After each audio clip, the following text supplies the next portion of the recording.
Welcome to the podcast, Entrepreneur Perspectives, building and protecting your business one podcast at a time, a CADSource family production. In this episode, we discuss the growth coach, obstacles in business, and the New Jersey Devils.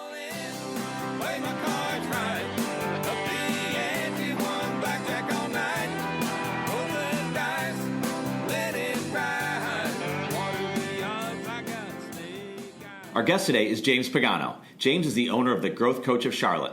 James launched his business because he understands many of the challenges small business owners and sales professionals face each and every day. He has over 30 years of experience in business ownership and held various corporate positions during this time. James's practice allows him the opportunity to share his experiences, provide third-party perspective, and work through a proven and sound process of professional development with many Charlotte area entrepreneurs and sales professionals. I've known James for many years, and not only is he one of the most genuine people you will meet, he can give you practical advice that will make a difference for you and your business immediately. Because of all that, I'm super excited to have James on this podcast. Let's see what he has for us today. Here he is, James Pagano. James, welcome to the Entrepreneur Perspectives podcast. It's great to have you. Great to be here. Yeah, Thank man. you very much for the opportunity. We've been talking about this a while, so here we are, face-to-face, as you like it the most, right? You like face-to-face? Is that? I do. Okay. I do. I like face-to-face. Okay. I'm a people guy, I guess. How do you keep yourself, because I see you out around a lot, how do you keep yourself meeting new people? I think the short answer to that is I enjoy it. Yeah. So, and candidly, I think that for business owners and me included, if you don't get out, you're not getting work done. You're not getting business done because it's out here is where business is happening. Yeah. I'll tell you, Eric, I work with a lot of small business owners, especially the solo practitioners, Mm-hmm. and one of the biggest struggles that they have, especially initially in their practice, is that they believe they have to have everything perfect before they get out in the market, and I think that's a mistake. I think get out there. Yeah. Because once you're out there, you're going to find out what you're doing right, what you're doing wrong. That's right. So that's where you have to be. So for me, to answer your question, I enjoy it, Yeah. and I think that's like you just mentioned. Yeah. We're face to face today. Yeah. I prefer that over phone conversations. So that's why I get out.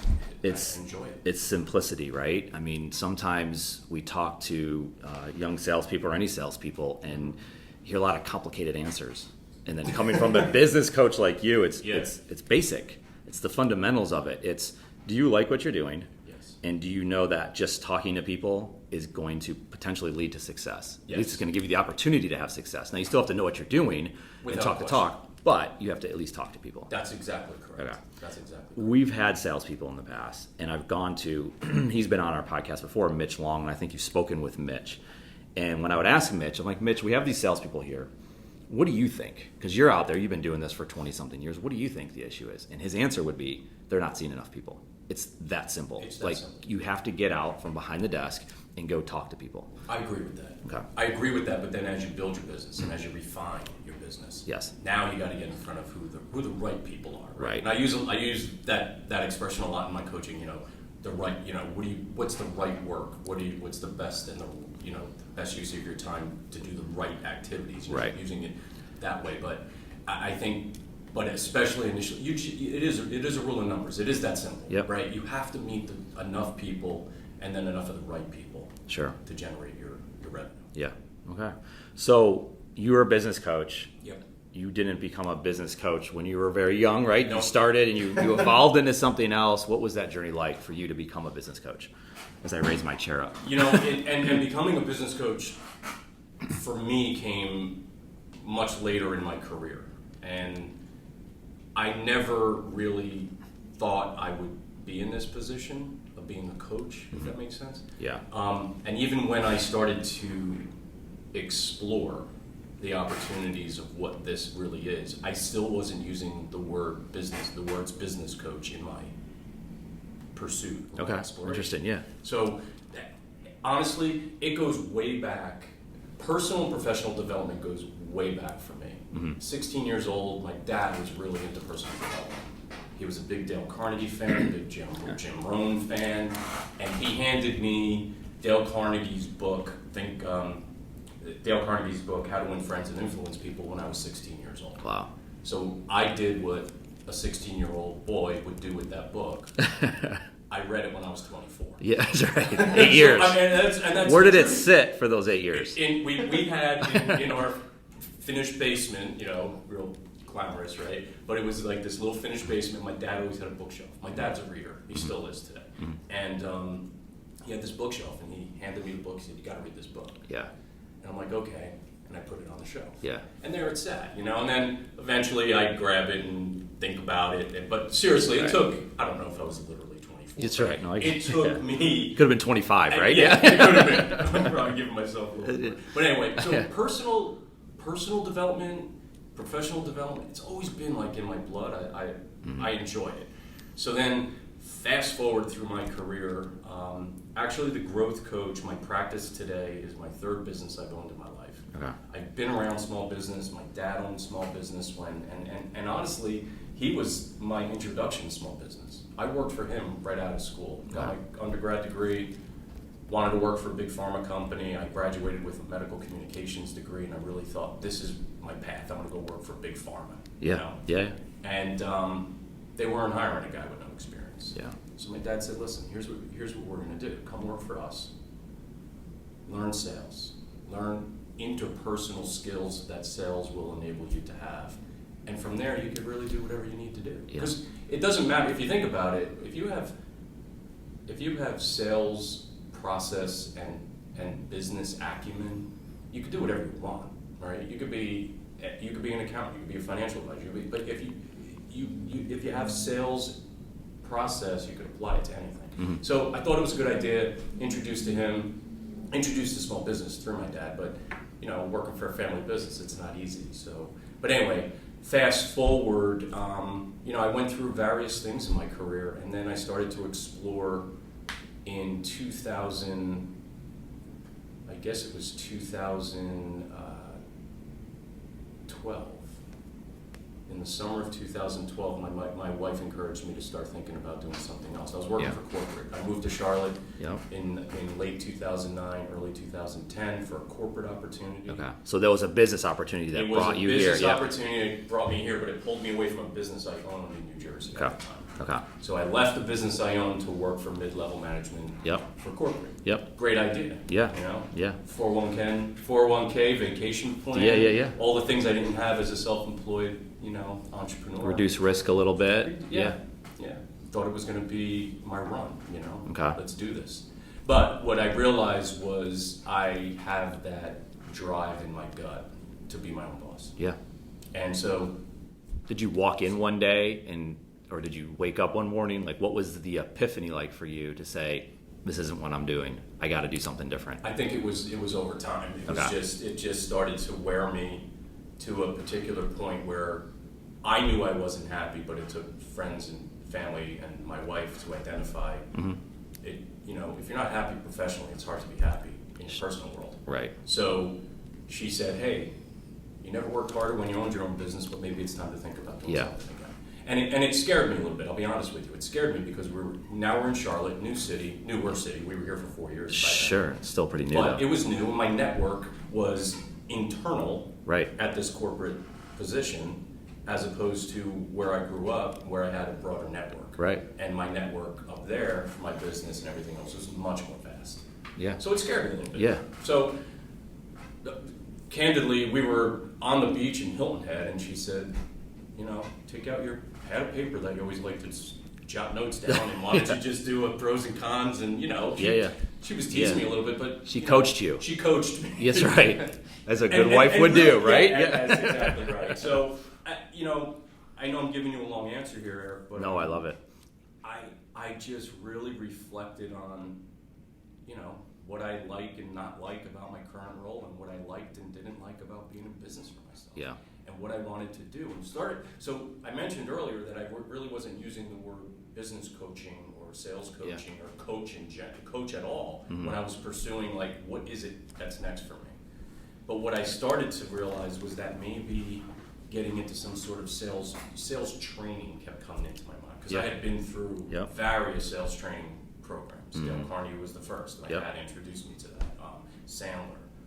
All these names that you would probably recognize. I probably have been through 4 to 6. You've seen it all in my Yeah. career. So I thought, oh, maybe I'll be a trainer. Mm-hmm.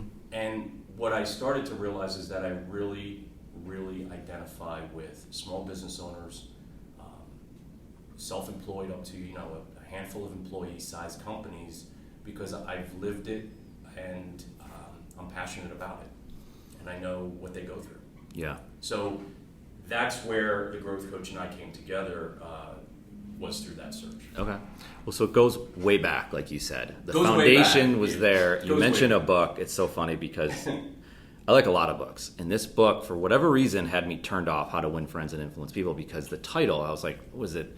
We're trying to game people. And sales, I'm not the sales guy that's going to show up, with insurance business. I'm not going to show up, hey, James, how's your life insurance doing? That's just not who I am. Right. I want to have a conversation with you, build a relationship. And hey, maybe if you need help, then we can talk about it. So I felt like, based on the title, it kind of threw me off. Sure. Then I get it, and then I read it, and it's my favorite book. I mean, there's a lot of other There books you I go. like, but it's one of my favorites. I And didn't then know that when we I sat remember down. talking to my parents about it, and I told them I love this book. And they're like, did you know that that's your grandfather's book that he carried around everywhere with him? And he ran a general agency for John Hancock up in Niagara Falls, New York, when he was younger, and he's long since passed, but he's a big reason why I do what I do today. He was a business owner. It That goes is back. So that's like this thing that you have. Yeah. I feel the same way. Great story. And it's just... there's something about it when you hear that it had this impact on other people 3 decades, 4 decades ago. That's right. And then it still applies today. That's right. I love it. I love it too. Yeah. And it goes back to what you said on the onset of our conversation about keeping things simple. Yeah. Foundational elements of business have been around for thousands of years. Yeah. And they've written about it so many times, it's basically variations of what's been written about before. But if we just stick to the foundations, I think we'd be better off. Right. Why we really want to overcomplicate things, I think, a lot. Yeah. Sometimes we just need to be reminded That's that right. it's the simple, it's the foundational, it's things your mom taught you, really. Right. That's right. And your dad, and that's what you learned, that's where you took from it, is that you were working for your dad and then get in a small business and have this passion for it and realize, and I think, when entrepreneurs, whether they're starting a business or in a business, reminding themselves why they're doing what they're doing, is to take it back to the beginning, take it back to some place in time to where, why did you make this decision? Correct.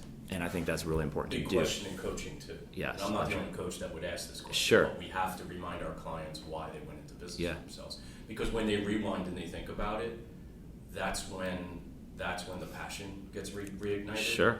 And you really find out a lot about the individual. You find out the story behind the story, and really that's where it starts. To remind yourself of that, because without it, man, you can't get out of bed. Well, you get right. So you as the business coach could get lost, and then your clients can get lost because you're not kind of expressing why it is you do what you do. Correct. And then you can't get them to explain why it is they do what they do. Right. And it all has to come together, which I think it isn't, well, I'm a business coach and this is what I do, this is what I help people with. Yes, no doubt. Sometimes you can't tell the whole story because it's like, geez, I don't need to know about your grandfather, right? I don't really, I got my own grandfather, right. And so I think that's important to get it to that as well. Yeah. Well, this is good though, because you're allowing me to tell you stories behind the story. That's right. Good. That's what we love. We love the story behind the story because it's just, you just don't know. And that's the stuff that sells. It's like sports, for example, the game, the stats, the box score, right? We grew up reading the box score, and that's all important. But what's the story behind, like, why did he play so well, or why did he play so poorly today? Or what's going on in that guy's life? Why is his team playing so well? There's stories behind it. Yeah. Those are the stories. So, like, there's an app, or it's a publication called The Athletic. And The Athletic is stealing a lot of the best publishers, the best writers from ESPN, from Fox, from all these different places, because they're not writing the basic story anymore. They're going in depth as to, let's talk about your mom. Let's talk about the story behind what is gambling going to do, because that's a big topic in sports right now. Yep. Now that it's possibly going to be allowed for the states to decide what they want to do. Let's get deep into that story. Why is that happening? That's right. And I think when you get to that, it's like, wow, that's fascinating. Makes for longer reads, and some people want to stick to the top of the headline. That's right. Anyway.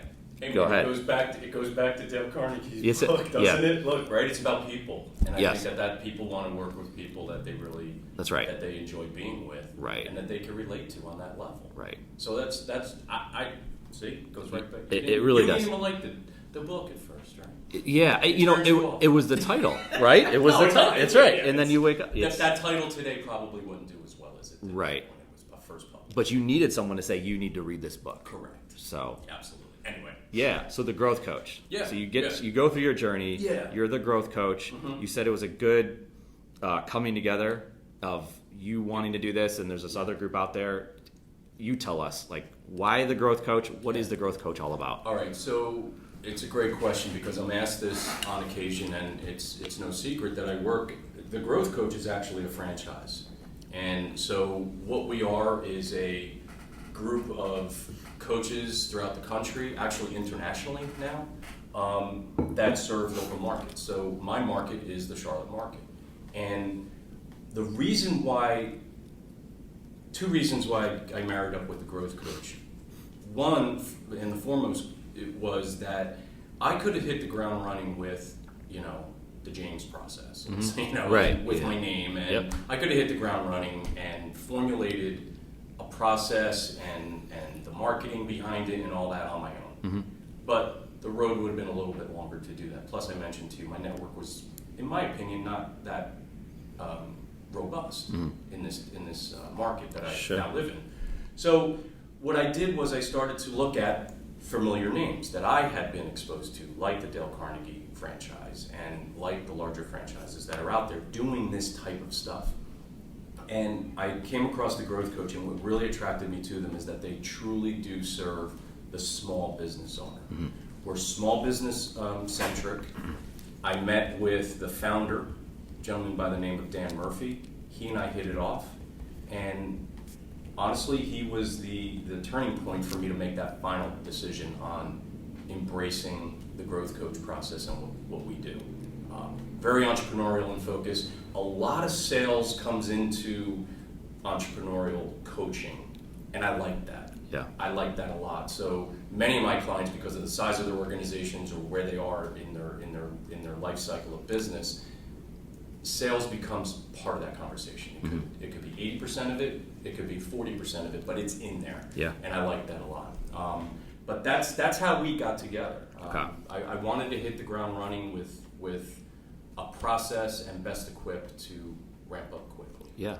And I got that support when I launched. It makes sense. Well, when you open up the restaurant, you need people to show up. That's and you correct. need your cash registers, whatever it is. That's right. Your iPad with the the swipe going. And That's you need right. people that, you have a menu. There's a lot of things you have to get off the ground and running, and they seem like they accelerated that for you as opposed to creating more obstacles for yourself. That is correct. At the growth coach, like, if you were to say, what's the main thing? So you work with business owners, but how do you work with business owners? Is it one-on-one? Is it in group sessions? Is it a combination of all the above? Yeah, so it's a combination. So Okay. So what's nice about the growth coach and what's nice about the model that I work under is that we have a proven process. It's been around. It works. Dan Murphy has been implementing this type of coaching process for over 20 years. Yeah. It's been a franchise now for 15. Not me, the company itself. I've been in business now in my practice for a little over 5 years. But what we do, the model that we really coach under is a combination of one-on-one and group. And at some part of the journey when I'm working with a client, I will integrate you into a group. It could be right away, it could be later in the process, but the way that it works and the way that the philosophy is that through one-on-one engagement, so that we could really dig deeper into specific bottlenecks or concerns or areas that we need to work on with you, can be individualized. Yep. But then the power of a collaborative group is powerful and makes a difference. So that hybrid approach of group and one-on-one is what I have discovered through the process that we coach under to be the best formula. So what I was getting at is we have this robust portfolio, we work under it, but every coach under this umbrella they need to make it their own. And that's what I've done, that's what other coaches do. Sure. We have to bring our own experience to the table, we have to Sure. bring what works for our market into the mix. Yep. But in general, and the overarching process and philosophy of the growth coach is the combination of one-on-one and group. Okay. That valuable combination. Okay, and then bringing them together and having the collaborative efforts Correct. from multiple business owners, or it doesn't have to be just business owners either, right? A lot of times, because we would say a salesperson is, in a way, they're running their own unit. They're they can be entrepreneurial. Think of the difference. If you're an employee, but you function with the mindset of an owner, it's a different ballgame. Yeah. You could have, I'm not saying don't hire employees that have employee mindset. That's fine. But when you have an employee that has an owner's type of mindset and is driving what they do from that perspective, it's a different level of performance. So yes, if you're not an owner, but I work with you because we've identified where you believe in continuous improvement and personal development, I definitely mix you in. I work with mid-level managers all the time that are mixed into my groups with business owners. Right. And there's never a question of why is he here, why is she here? Sure. It's, wow, this is awesome. We're going to get a corporate perspective into the mix. Good word. So it's it's important and it works. I agree. So with that, with having different types of salespeople in that environment, I would say that there's an entrepreneur, because there's a lot of people use that word entrepreneur, and it's a buzzword right now. And it's interesting that there's less entrepreneurs today than people would think, right? More small businesses. We found out we have a client, Cynthia Kay. She's a business owner, does video production companies. She's done the research that there's more small businesses going out of business than there are small businesses starting. Yeah, absolutely. But you can have that entrepreneurial mindset. And when we talk to people, when we bring them in here for an interview, it's having conversations. I don't even like to say the word interview. It's a conversation with people. Is ask them, are you going to see yourself as an entrepreneur? Yeah, you're not writing the check out of the business account, out of your business account. It's different. But do you see yourself in that way? And it's an important question. Like you said, it's okay if they have the employee mindset. There's nothing wrong with it. I'm just saying if you have that entrepreneurial mindset, just like you're saying, I think that's huge. So I think it's great that it's not just business owners. You have all these different perspectives in there. And I think it's important that anyone listening to this would understand it. Don't just think of you have to be a business owner in order to work with someone like you. You don't. And then I want to get into coaching, because it's like, okay, someone over here is a really good business owner. They're crushing it. Why does let's go to this, because we love sports, right? We're at the Sportsepreneur. Why does, when Tiger Woods won his heyday, why does he need a coach? Why do the Golden State Warriors, who are they just have more talent than anybody, what does Steve Kerr do in there? Why do they need a coach? I love the sports analogy because it's something that most of us could relate to, right? From a coaching perspective. Top performing athletes, Eric, don't have a coach. They have two coaches. Yeah. They have three coaches. That's the reality. Yeah, that's it. Right? I love it. I mean, come on. Yeah. Pick your favorite quarterback. Yeah. Guarantee he's got three or more coaches. Yep. Now, great question. Why? If I'm performing at the top of my game, why? It's the value of outside perspective and somebody who could stand next to you and look at it from a very different angle, a very different point of view, that could identify things in you that you may not necessarily see in yourself. And it's a way to encourage growth through that, not only outside perspective, but also the accountability to that. Because think when you're in business for yourself, there's nobody over your shoulder saying, did you get that work done?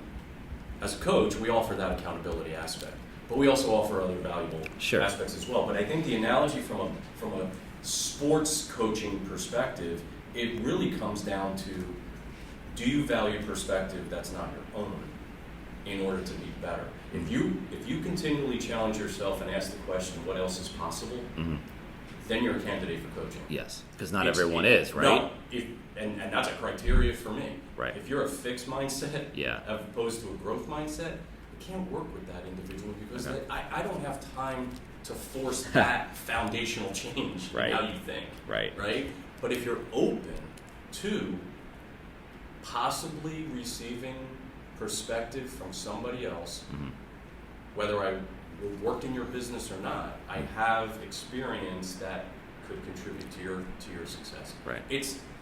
I like to, most recently I started using the term success acceleration. When you think of coaching, wouldn't it be cool if you could be in business and know that there was a way to accelerate your success? I think honestly, when I work with my clients, they're successful. Yeah. they're going to be even more successful with or without me. Yeah. But wouldn't it be cool if you could kind of steepen that curve just enough? Yeah. Because that could prove to be exponential over time, Yeah. right? If we could just heighten it, just a pinch. Yeah. And that's what we're not looking to turn businesses 180 degrees. We're Sure. looking to say, you're doing a lot of things right. Let's accelerate that. And So really, a word, really I love it because a word we use a lot around, a word we use a lot around here, I can't even talk, is refinement. refine. So whether it's your website, whether it's the way you approach a client, so whether the way you record a podcast, whether you can spit your words out like I just couldn't do right there. Like, Sure. What did you do wrong there? Let's refine it. Let's fix it. It's little things. And if you just have those little increases, you better yourself like you just said, I think it kind of relates as well. And I want to go back to the one point you made about not everyone is a candidate. No. Because there are people that we talk to that, and this is for, let's say, a business owner that's got a sales team, and they look at it and they have a meeting and they're talking individually or with a group of people about sales. And they constantly feel like it's not an argument, but it's combative a little bit. It's someone goes on the defensive. No doubt, the business owner could be wrong, right? We've all been in this situation where maybe they're wrong. Right. But if you're the business owner and you're running the business and you want it done, and the salesperson's kind of just not, you're bumping your head against the wall, and they're not coachable, like that's a hard thing to deal with. It's very Now, you need a coach to then talk to the business owner to try to figure out Could be what do we do, right? Yeah, or yeah, talk to the sure. salesperson. Yeah. But that's an important thing. So that's one point. But also, I like what you said about that you've talked about the niche a little bit. Like you work with small business owners. They have to qualify in a way to work with you because you don't have the time to spend on it. I think that is a huge thing for all of us. For you, for us, for whatever market you're going after, and qualifying who is the type of person that you work with. What's their personality like? Like, what do they like to do, right? You would obviously agree with that. Yes. So I think it's important so you run a successful business that way. I'm not trying to coach you. You're doing this. Oh, man, I'm just stating like what we see with business owners that get very widespread. Yeah. And not to say don't carry multiple sleds. You can carry multiple sleds, but you have to have success in this one. Then you move it to that one, and then vice versa, right? And keep going on. Think of the very difference in what this question can mean. Yeah. Instead, when you're a prospect and you're talking to me, I want to work with people that say, I wonder what James can do with me, as opposed to, what can James possibly do for me? It's not that. It's embrace that engagement and let's go. Yeah. My clients, honestly, they need to be willing to roll up their sleeves and go to work and get it done. Yeah. If you don't have that, coaching's a two-way street. Mm-hmm. It's the engagement between the coach and the client, but the client has the responsibility to implement what we talked about. It's a process of discovery and goal setting and commitment. Yeah. But then beyond that commitment, right, it's the hard part is implementation. Right. So when I leave our conversation, or you leave the group, you walked out with maybe 1, 2, 3 line items that you decided were important to execute against. Yeah. I can't do that for you. Yeah. So you have to be willing to do the work. Right. We're going to help you discover what the right work is. Yeah. But then you have to implement. Right. So I have to get into the head of my prospect a little Right. bit and see where's this guy, or this woman coming from as far as that level of engagement. It's great. It's because it's not easy. Yeah. It's not. Yeah. Nothing. Right. Nothing in business is really. Yeah. But you have to really be willing to execute. I like on the commitments. As a coach, and as you saying it is great because I can't make you do it. No. And that's a huge. There's a line in Any Given Sunday with Al Pacino as the coach, and we have an article about it. And at the end, and he goes to this. It's considered one of the best sports movie speeches ever. Yeah. And at the end, he's like tells everybody like we have to go out there and we have to do it. We got to grab for every single inch. It's all out there, but I can't make you do it. It's what you said. I can't make. So John's in the office here right now. John's in content marketing. He's in sales. We can tell John all these great things and all these things he can do and all these people he can talk to, the networking events he can go to, and all the questions he can ask. But we can't make him do it. I can't force him to do any of it. He has to decide for himself, will he do it? And that's what you're saying. And That's so right. coming from me is one thing. Coming from you, the business coach, totally another one. No, if you provide John with the tools Right. and the equipment to do his job the way that you need him to do the job, Right. right? and the instructions and everything, and you both decide, yeah, I need to see 5 people this week, I need to do this, I need to do that. It is up to him to get it done. You can't do it for him. You can provide the tool. My point is you need to provide the tools for his success, but his success is really about him doing it. And it's like that with two-way street.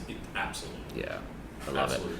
So business owners, biggest issues they're running in today that you see? Like most business, it's time and money.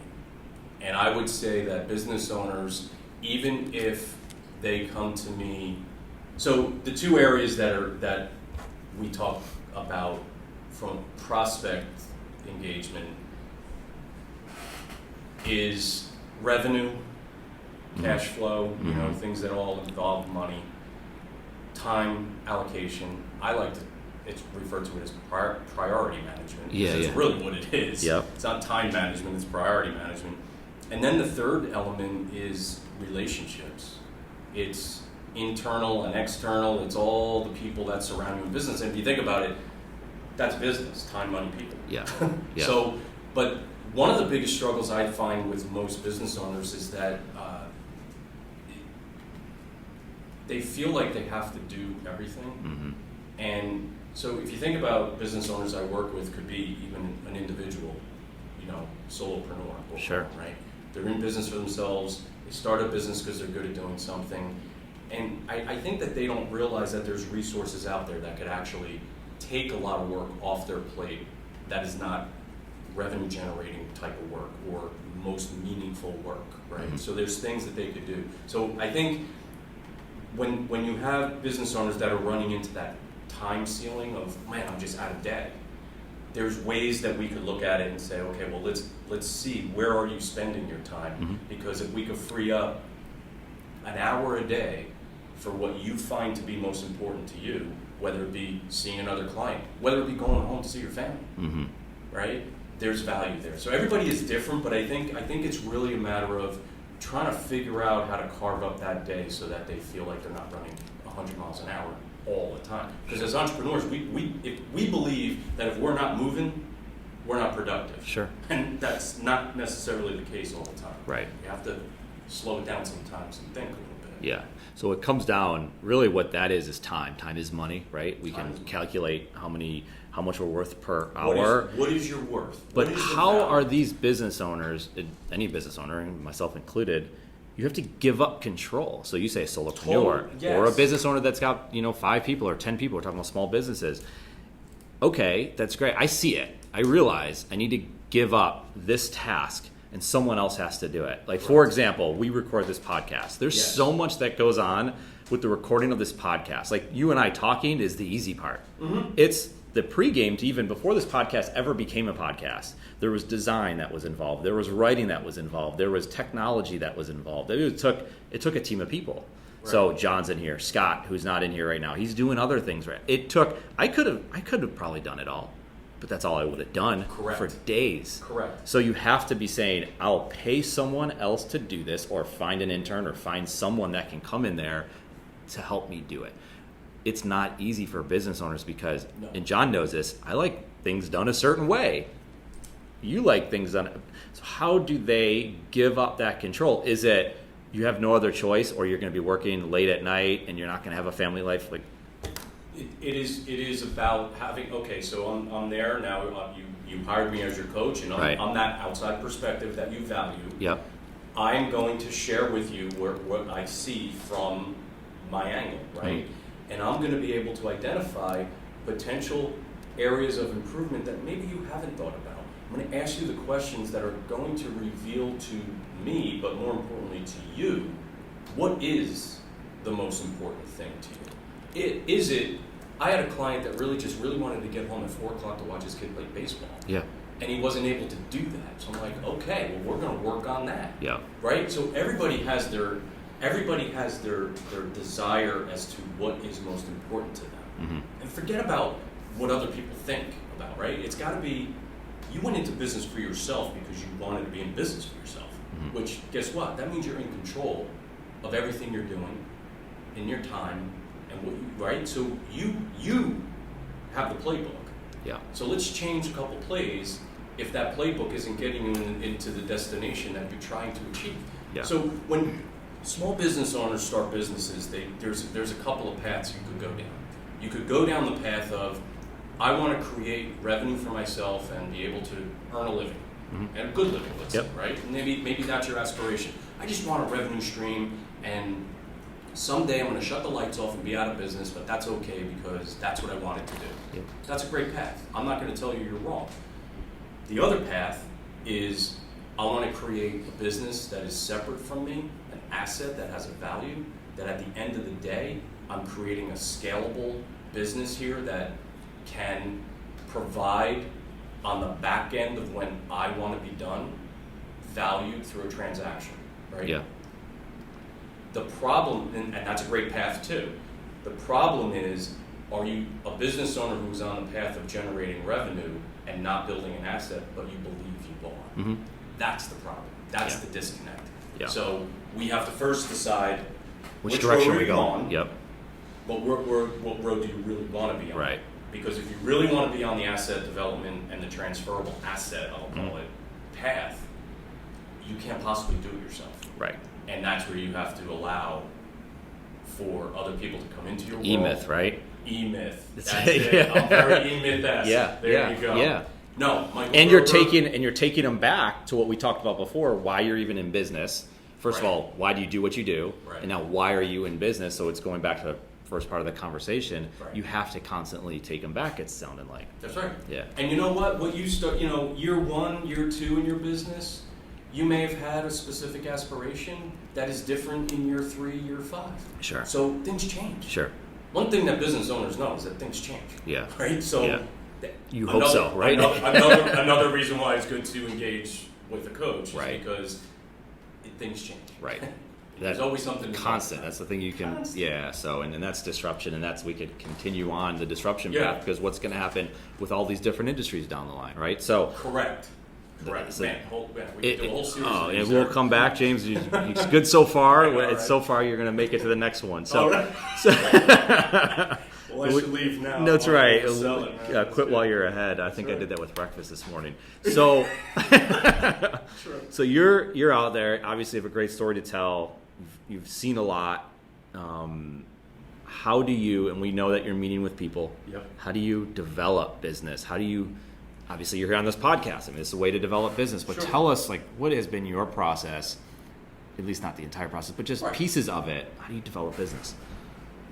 Core elements of my marketing at this point in my practice have truly been through current client and past client referrals. Okay. Number one driver for introductions to new opportunities. People who have actually worked with me, and that's true with most businesses, if not all businesses, that your current client base is key. Yeah. It's often neglected, and that's podcast Three. number 3. Yep, Yeah. we'll get there.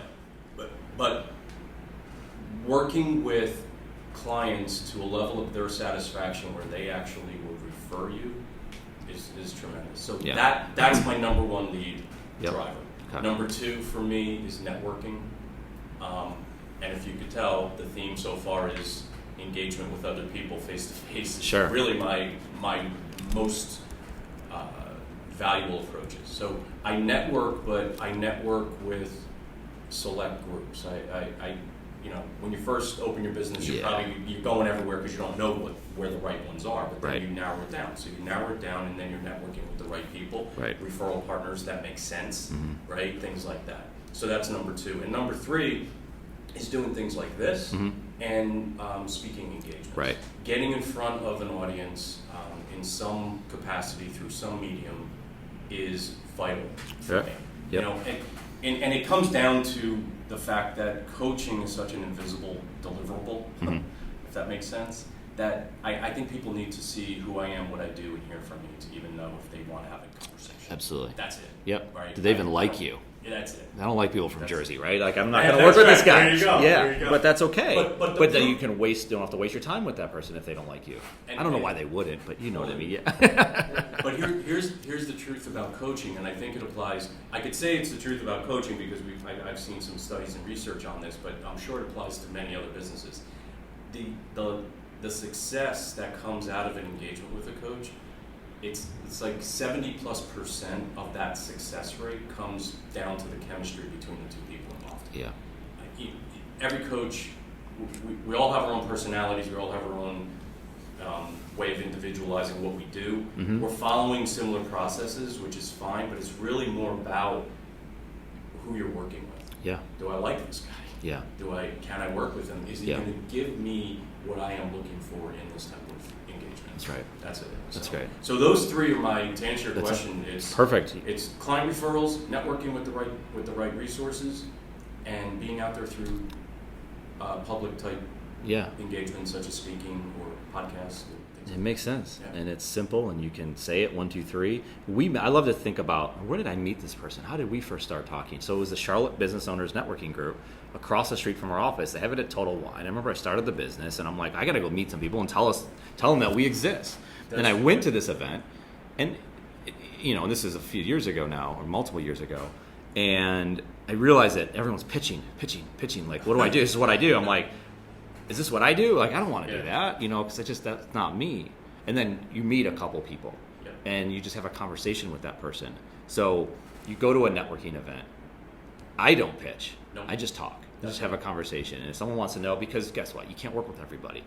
What's your advice to someone when they go to networking events are hard? John's here. He loves networking events. He loves talking to people, loves learning their story. We have other people in our office, same way. What's your advice to someone going to a networking event to make the most of that event? Don't go in with the expectation to measure your success by how many cards you walk out with.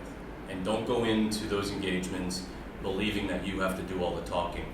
We'll go back to Dale Carnegie's book. Listening to people is an art of conversation. It sounds funny. It's like the less you talk, the better it is. Yeah. Go in with the anticipation that you're going to walk out learning something. If you go into a networking event with the anticipation that I'm going to walk out with some nugget of knowledge that I didn't know walking in here, I think it's a cool way to approach the crowd and a cool way to engage in conversation. Yeah. Because if I meet John at a networking event, I'm going to find out what he does for a living, but it's actually more interesting to me to find out that, he moved down here from Babylon, New York, and we could talk a little bit about how that overlaps with the fact that I'm from New Jersey and we maybe have, been to the same places in Manhattan or something, right? Yep. So how cool is that? That's a conversation. Yeah. And honestly, I will, but you got to go in with an authentic approach. Yeah. If you're faking it, people see right through it. Yeah. People are sophisticated, and nobody wants to be on the receiving side of bullshit. Mm-hmm. So don't go in with that. Right. People see right through that. Go in with an authentic approach. But seriously, I think if you go in with the attitude of I just want to meet a couple cool people and learn something, I think you'll probably come out with a good experience from that networking event. And then when you leave the networking event, because you might have done very well in the first go-round, now you immediately go and be like, I'm going to sell you something right now. I'm going to send you an email. I want to meet because I want to sell you my product. Hold on a second. We just started. We just met. I'm not. We didn't even go out on a first date. Right. You could have said, let's meet for coffee. That's right. We didn't go on a first date. We didn't even have a first date. That's it. Let's move on. All right. We're getting married. Eventually, yes, salespeople, business owners need to ask for business. Sure. It has to make sense, and like you said, it has to be genuine. That's right. And you have to both want that. That's right. And you have to know the right time for it. But along the way, we can just meet for coffee and carry on our conversation. But you don't want to just dance all forever. It's an area of my sales coaching that I talk to a lot about. Okay, that's what I want to get to. Yeah. Right. It's the art of it. But again, coming from a position of authenticity and that genuine position, it's hard for a lot of people to get out and do that. It is. I understand that. Sure. But it's imperative to you in your business. And you can't say, John, I had a great conversation with you at the networking event Tuesday night. Hey, I sell this. Let's get together. Are you interested? That won't work. Right. That won't work. Yeah. Because turn it around. I wouldn't want to be on the receiving side. Right. And it's hard because a lot of people are doing it. So if you meet 20 people on LinkedIn in a networking event, wherever it might be, 19 of them might do what we're telling them not to do. And then you might come in and do it the right way. But because the other 19 have kind of screwed it up for you, no offense. Yeah. I'm never going to see your message now. Right. That's frustrating for anybody. Because you are genuinely just trying to learn something, give away some knowledge, advice, whatever it is, meet for a cup of coffee. Right. But it gets lost in the noise. Right. So you have to cut through that noise. So you you're have referring to like my competitors or and not anybody's competition? Is whatever. doing It's this? I think competition isn't just other business coaches. I think your competition is anybody that's out there trying to market themselves. I don't care what they say. I see what you're saying. Yeah. There's 20 people that have messaged me today. Right. You come in as the 14th one. And your message was great, but I was so turned off because the first 13 and the next whatever, number 5 or 6 or whatever it would be, I don't know my math right now, but, right? They're just turning me off. I'm just, delete, spam. Yep. That's frustrating. Totally. But you have to keep going. You do. Okay. Perseverance. I mean, you're the coach. I'm asking. Yeah. No, I'm agreeing. It's with pretty you. obvious. You gotta persevere Sometimes through it's that some of simple. some of the pain. You can't take rejection from one and associate that with every experience you're going to have going forward. Right. You can't. Right. That's in the past. Yeah. And the past does not equate to the future. Right. If you make the right changes in the Right. right places. Right.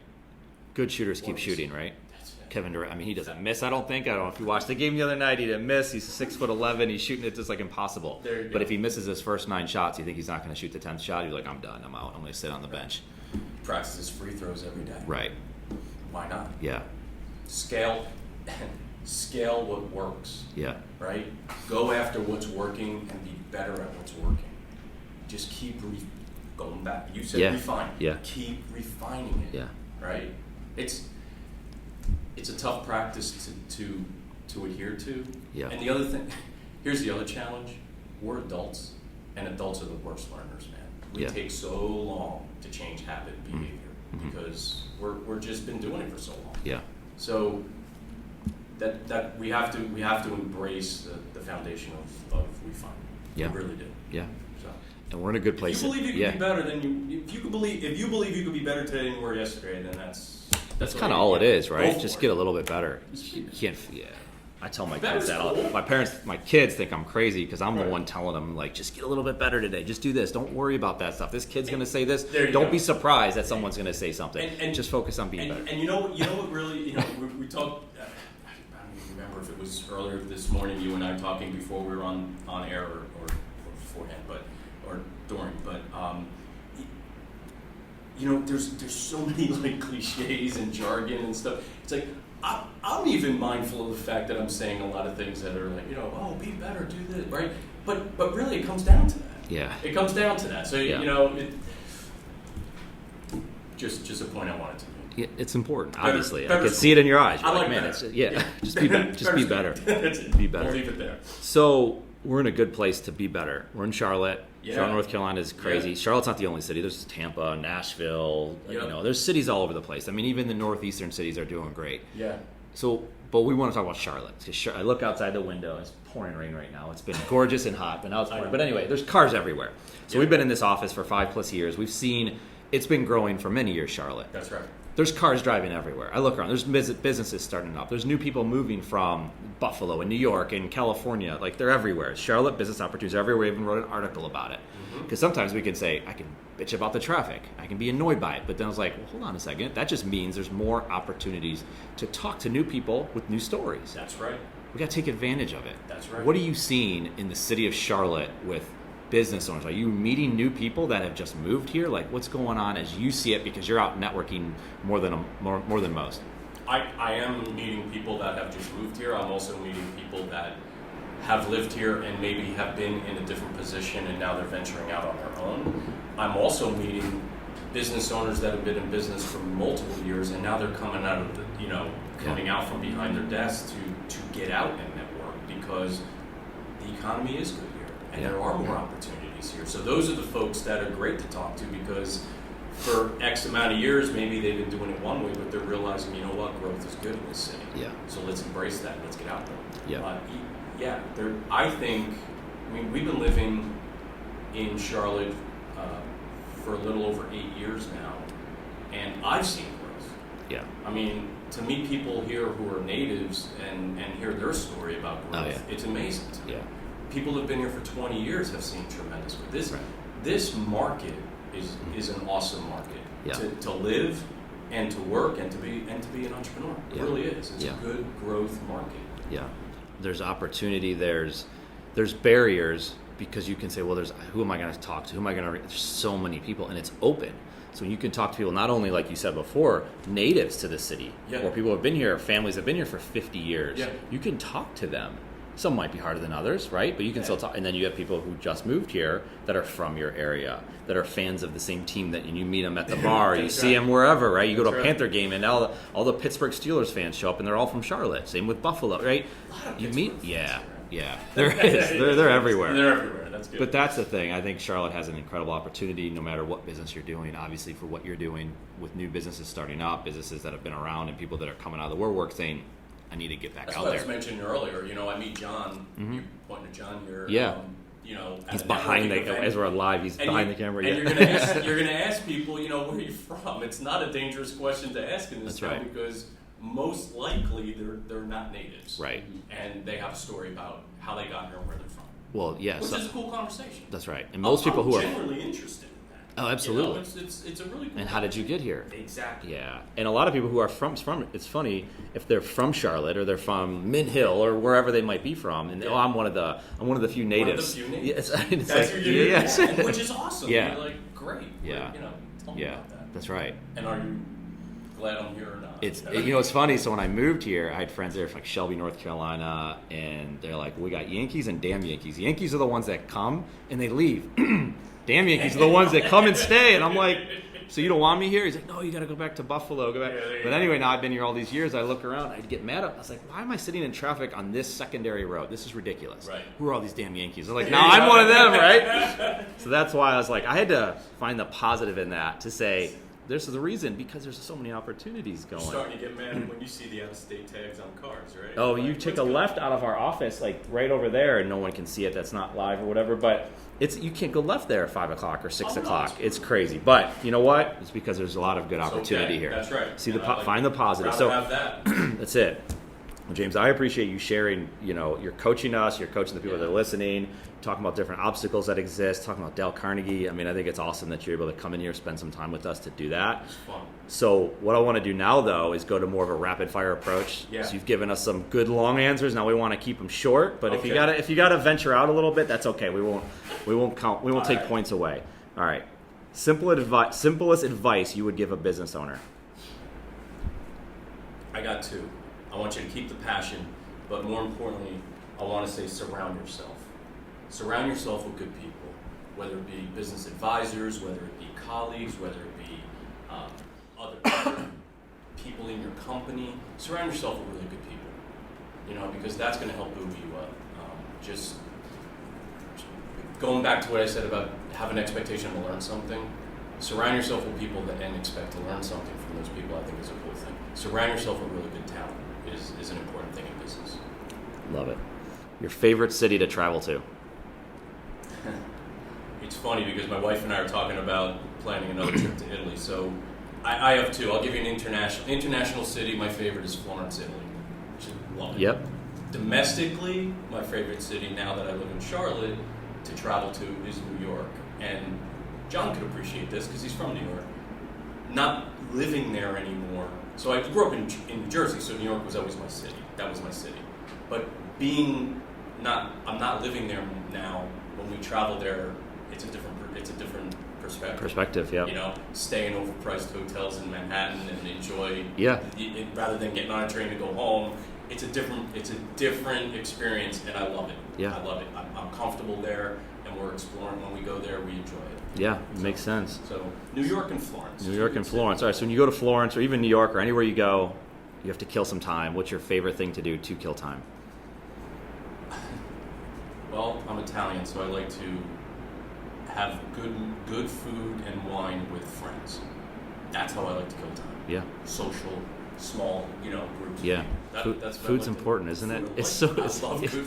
I think the last time we saw each other, we were at Yama, which is There you the go. Asian That's restaurant right. that just opened up in Waverly, which is madness. Right. We picked up dinner there from the other night. I couldn't park. There's so many people going back You to can't- Charlotte, right? You It's can't not. park in there. But food is important. So I'd like to meet the architect of that area. But anyway, that's podcast number 4. it's good. All right. So if I were to, that's right. We're gonna sign the long-term agreement. If I were to take you out of being a business coach, you could not be a business coach anymore. Yeah. What career would you be in? Well, the simple answer is, something else related to sales or sales management, but that's not fun. So here's the thing. I'm going to go back to food. I think I would have pursued like credentialing around wine, something to do with, I don't know if I would achieve sommelier, but something to do with wine, I think, and pursuing credentialing and certifications within that, I think would be fun. And then I could sell that, right? Right. I'd be in wine sales, right? So that would be fun. Yeah. Something along that line. You have a passion for that, obviously. Yeah, Food, wine, food and wine. matching it up. Yep. It's not a bad mix. Not a bad mix at all. So I'm sure we already know you read a lot. What's your favorite publication or website? Like, what do you go to a lot? So for me, I'm old school. So I like to look at the Wall Street Journal. Specifically, there's a small business and entrepreneur section that I love, that I think has some really good articles. So Wall Street Journal, and honestly, another old school, Forbes, I think is still it's great. Yeah.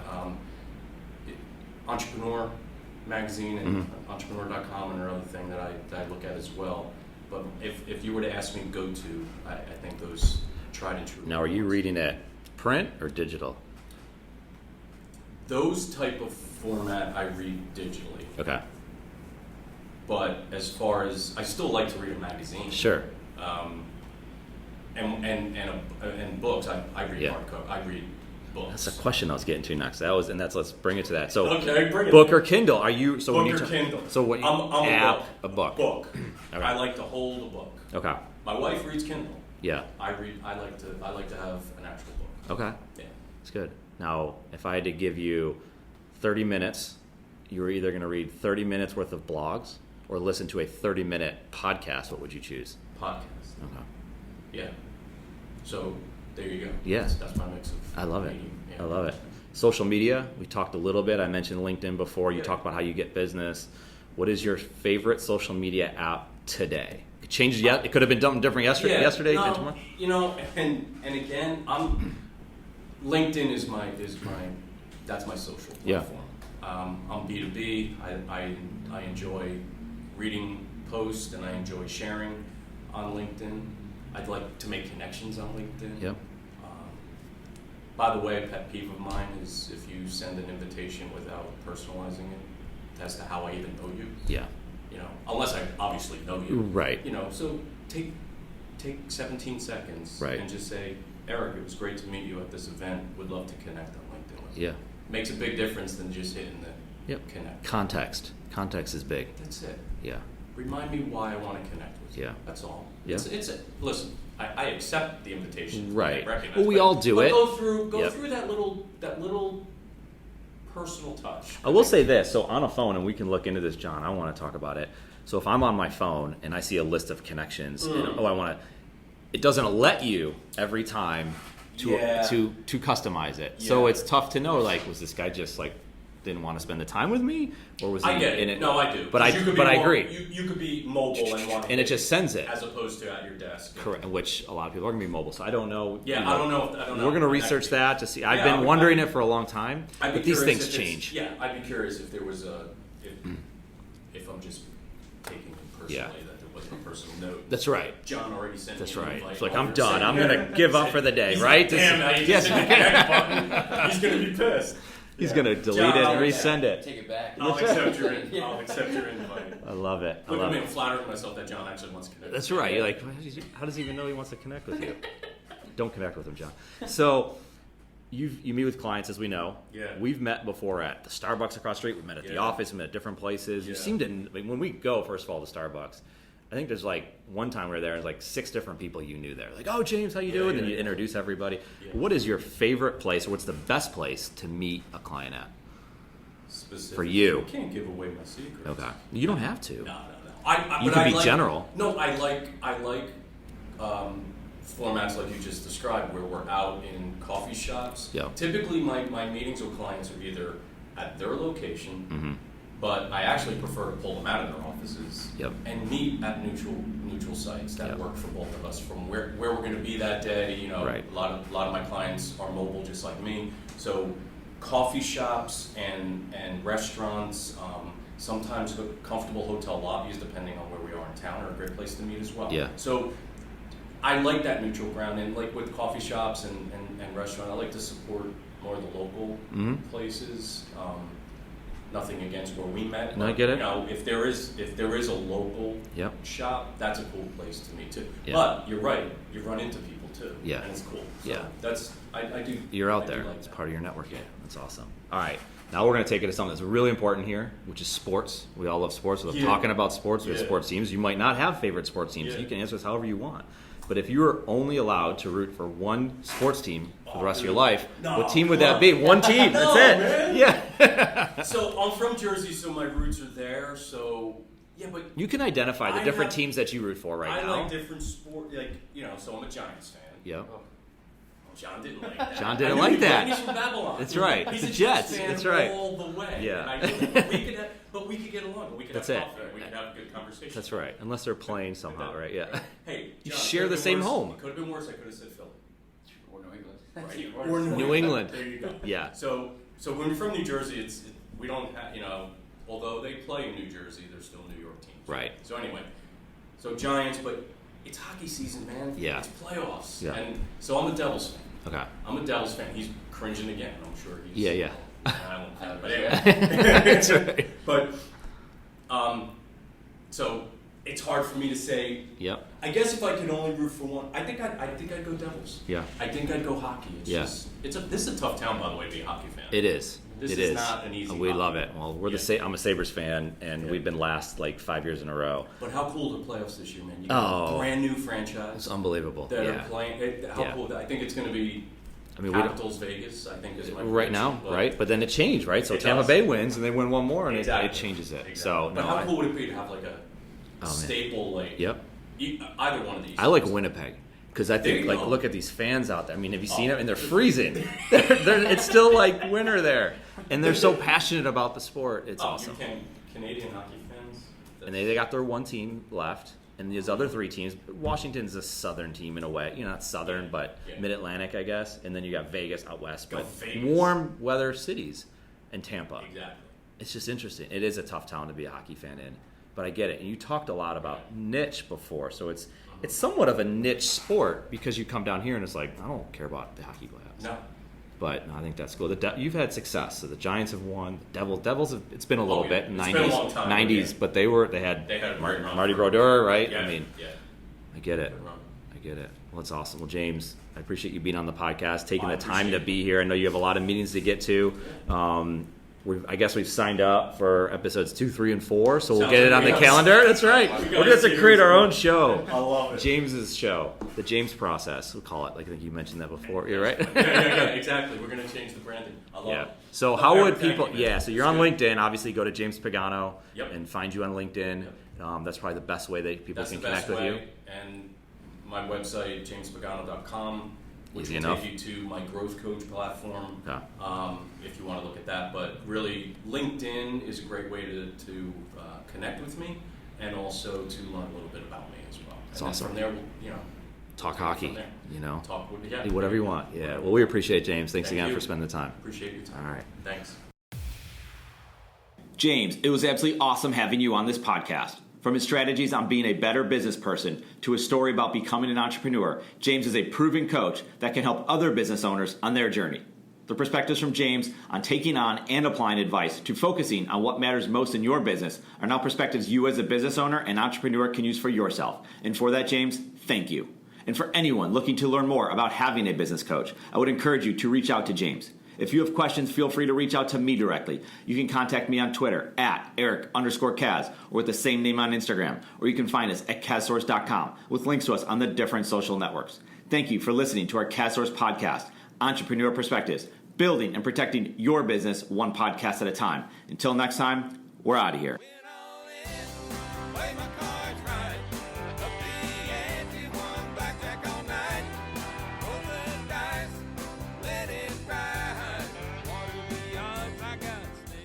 This podcast exists in large part because of CASCM, the content marketing business inside CASSource Inc. CASCM is excited to bring the content marketing services used at CASSource to you. Learn more by visiting CASCM.com. Thank you so much for listening to this podcast. It's a big deal to us. We hope you found value in it, and if you did, we would be incredibly grateful if you gave us a review on iTunes. Remember to subscribe to this podcast, and feel free to share it with anyone you know. More than anything, thank you again for listening. We appreciate it.